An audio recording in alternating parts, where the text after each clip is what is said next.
I am this size because I dieted for 20 years. I gave up dieting because it was a loser game for me. It made me fatter. It made me incredibly unhealthy. That just makes no fucking sense. I mean, it's just bullshit. Fuck.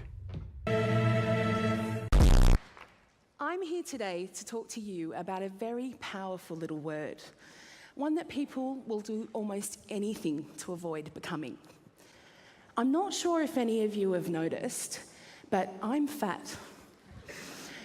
Let's not sugarcoat it. I am the capital F-A-T kind of fat. I am the elephant in the room. Well, duh. When I walked out on stage, some of you may have been thinking, oh, this is going to be hilarious, because everybody knows that fat people are funny. Or you may have been thinking, where does she get her confidence from? Because a confident fat woman is almost unthinkable. These judgments are insidious. They can be directed at individuals and groups, and they can also be directed at ourselves. And this way of thinking is known as fat phobia. Das war ein Befehl! Der Angriff Steiners war ein Befehl! Like any form of systematic oppression, fat phobia is deeply rooted in complex structures like capitalism, patriarchy, and racism. We live in a culture where being fat is seen as being a lazy, greedy, unhealthy, irresponsible, and we tend to see thinness as being universally good, responsible, and in control of our appetites, bodies, and lives.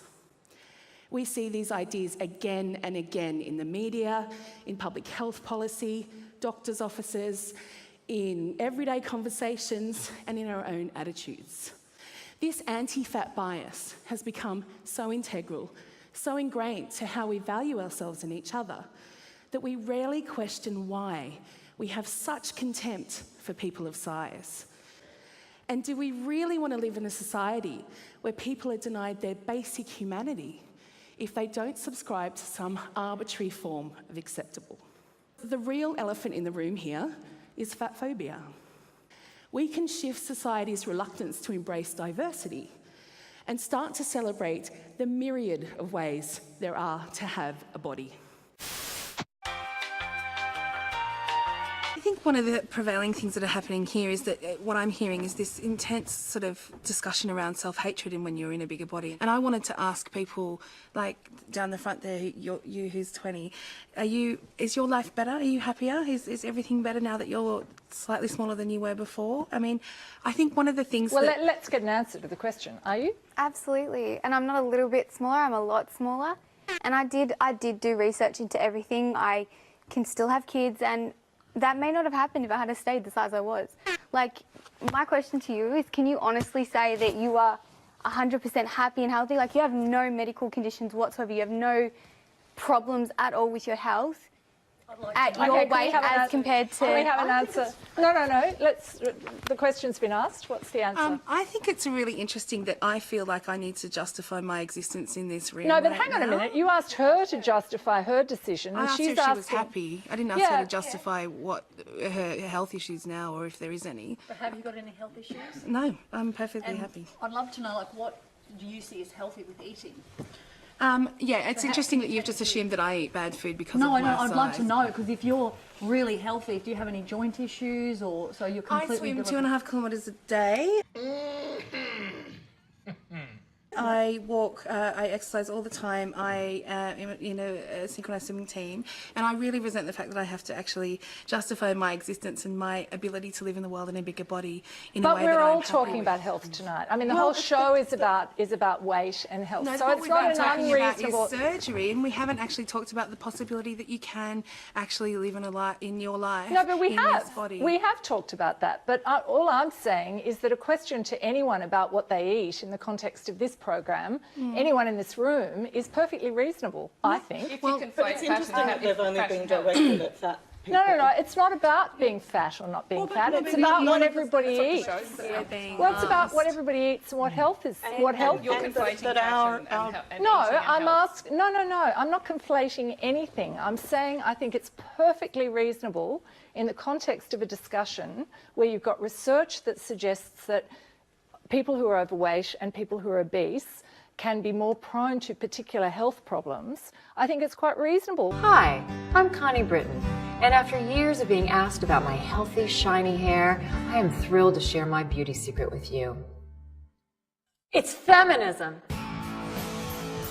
When used regularly, feminism has been known to produce amazing results, such as a woman's right to vote, a woman's right to her own body, a woman's right to become a kick-ass athlete, the Violence Against Women Act, the Lilly Ledbetter Fair Pay Restoration Act, and more. Feminism is meant to be used on a daily basis and works best when shared. But what if I don't need feminism? Trust me, girl, you do. Side effects. Shut the fuck up. I will fucking laser you with alien fucking eyes and explode your fucking head.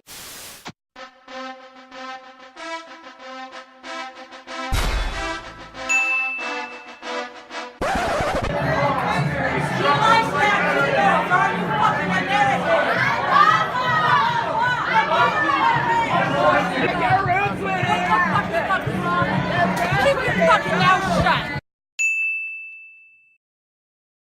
You should not fucking be here! You guys should... What are you gonna do? Hit a fucking wall? What are you gonna do? Bitch, I'm not gonna hit you! Bitch, I'm not gonna hit you! Bitch, I'm not gonna hit you! Bitch, I'm not gonna hit you! I'm right here, but I'm not gonna fucking hit you! I'm gonna be in your face till you die! Okay, that was... Till you die! Till you fucking die! You fucking whore!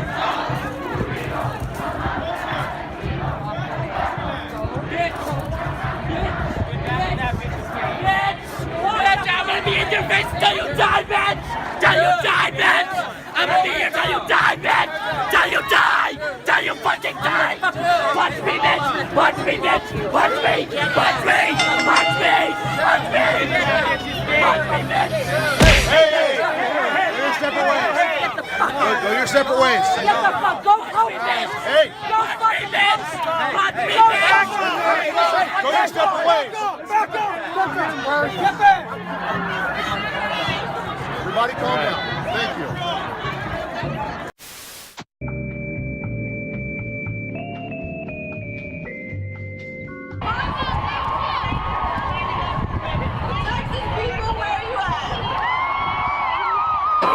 I think it begins when the brain, when there's like an electrical impulse to the brain. What about a heartbeat?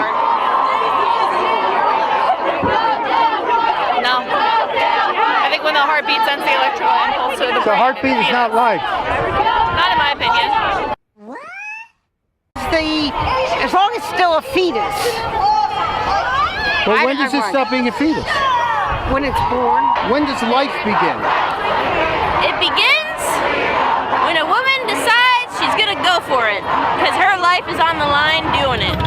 What about a heartbeat? If the woman wasn't there, the pregnancy wouldn't be there. And if the woman's gone, you don't got no pregnancy, right? And without the man, you wouldn't have a pregnancy either. I know, you guys should limit your sperm